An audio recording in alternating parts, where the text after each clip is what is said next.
Ooh, I don't know. Yeah, okay. We're finally set up. Thank you for waiting, everyone. It's really, this year I hold a microphone in my hand. That's a little different. I used to have the little Madonna microphone. For those of you who don't know me, first of all, for those of you who do know me, welcome back. It's nice to see you all, each and every one of you. But for all the new people, I won't assume that you know who I am. I am but a small person in this world. I'm called Bicycle Mark. I'm a journalist. I'm a citizen journalist. I'm a citizen reporter of the internets. I produce a weekly or bi-weekly, depending on what's going on, podcast on underreported news, global concerns, issues that affect quality of life. Come on in, come on in, come on in. There's room. I see a few. Come on, I hope breakfast was good.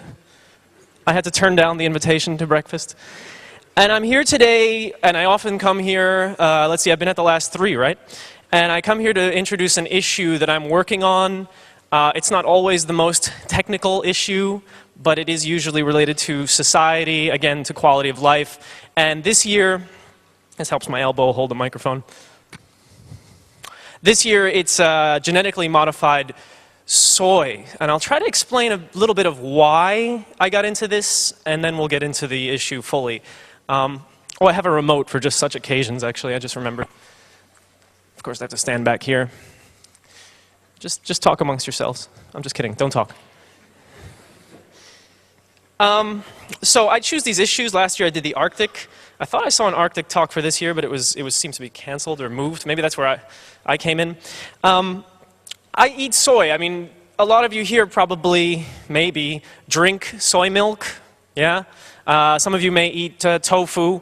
You may, I don't know, you may use soy sauce. A lot of us went out for sushi. Half this room and I went out for sushi just a couple of days ago, and we used soy sauce. And what I found when I started to think about it is that I don't often know where my soy comes from. I mean, you guys know a lot about where our computers come from. You probably know a lot of where your food comes from, maybe your fruits and vegetables. You can see it if you go to the supermarket. And I was this happy soy drinker probably for like 10 years. Yeah, more than 10 years. And I always just thought to myself, well, I'm drinking soy. I'm the good guy. I'm doing my part for the world. Soy power. And honestly, that is more or less my thinking. And not to say that I've changed my mind completely. I'm not trying to get to that point. But about a year ago, I started to consider where my soy was coming from, because I think I was doing research into urban farming. I don't know if any of you caught my talk on that issue. And from urban farming, local farming, I started thinking about, hey, where does this Alpro soy stuff come from? So I started looking up the topic, researching, and what I found out, I'm here to present to you today a little bit. Of course, this issue is enormous. It goes much deeper than I could possibly present today, but I'll do my best. And so instead of talking about it, I'll do it now. I entitled it Not Soy Fast, The Rapidly Expanding World of Genetically Modified Soy. Let's see. Let's go to the first slide. That might help. But one way to start is we have to talk about what soy is in general, or at least some rough idea. Go, computer, go. Go. Go. Go. Note to self, remote is dead. Note to self, screen is frozen.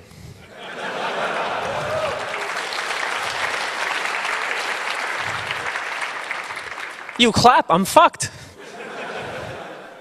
It just flickered. Well, a famous man once said to me, enough with the presentations. Oh, I know this presentation. Technician. You know, I had this vision that when I come on stage at the CCC, at the 25C3, there's like 3 technicians, one to check my hair. Obviously, we didn't have that technician. And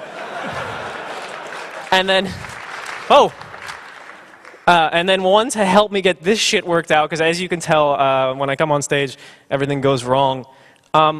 If somebody could help while I talk, oh, look at that. Okay, I'm clearly mirroring my display. Should I not be doing that?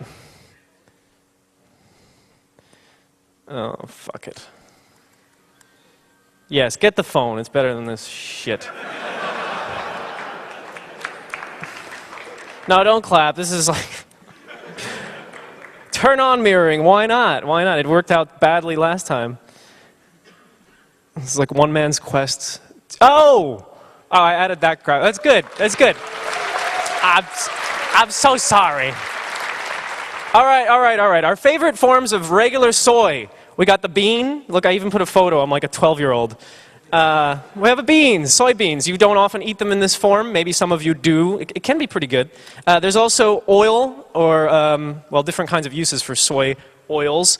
And meal, which looks disgusting. But these are the three most popular or most commonly in demand forms of soy in the world. There are a few others, but they all start around here. Here's my favorite, the soy milk, the tofu, and the banana panda pudding.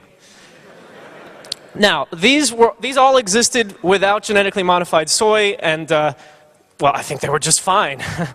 But that wasn't good enough. You know, we like to play with things, and I say we, I mean humans. And so a few humans got together, and they formed corporations, and then we've been fucked ever since. But, oh, look, I forgot to get them all out at once. Let's talk about soy a little more, actually. I tried to find a graph here. This is from 2002, so some things have changed. But what this graph should be showing, and you'll check if it does, is that these are estimations, right? Until 2002, the rest is estimations, so 2002 would be here. And what it shows is that the United States was the world's biggest soy exporter. Just regular, general, all kinds of soy. And then number 2 was Brazil with a shit ton. That's a scientific measurement. And after that comes Argentina, I think in yellow, I'm guessing. And then after that comes Paraguay, and then others. The US was the biggest exporter of soy. This year and next year, it's already changing. Brazil is moving by leaps and bounds. And one of the reasons Brazil is becoming, not that it's a bad thing to become a big exporter, I guess, but is because of genetically modified soy. So that's just to give you an idea of the estimations, and here I'll illustrate it. 2 years later, they started making their estimations again, and Brazil's in the green up here, and Brazil just, it's all predictions because, you know, the apocalypse is coming, so this may change. But, barring the apocalypse, or this may be the apocalypse actually, Brazil will be the largest soy exporter in the world. And we'll get a little bit into how much of that comes to Europe, because some of us live in Europe. I do as well. I live in Amsterdam. I didn't mention that. So this is sort of the whirlwind state of soy. I know you're hungry already. And I added a little, instead of me explaining, because I think I get redundant and boring, I added an old man farmer who's also part of the American Soy Association, which is a front, but that's not his fault. Wait, actually it is his fault, he joined the front. But watch him explain it. It's a great little infomercial. Oh, look, the audio isn't working. Go figure. Hold on. Hold on. You're going to love it. There you go. Thank you. All right, here we go. He's going to tell you how much he loves his soy. This is now, we're getting to GMO soy, I should say. I'm jumping ahead. We're in the future now. And we'll go out and spray 1 pass of Roundup to burn down the weeds that are growing in the early spring. And about 6 or 7 weeks later, I'll spray a 2nd pass of Roundup. And that controls the weeds for the year. Before we had Roundup technology, this field would have had weeds. We would have had to walk through and pull the excess weeds by hand. It was labor intensive. So the Roundup Ready system saves me time and it saves me money. It seems Monsanto's new wonder has what it takes to entice farmers. But how does it work? How can the soybean plants survive? I left this part in and I figured you'd find it exciting because it's got This is a soybean cell. The core of this cell contains its DNA, in which the bean's genetic structure is encoded. In order to create its GMOs, Monsanto breaks the species barrier using a Roundup-resistant gene harvested from a bacterium.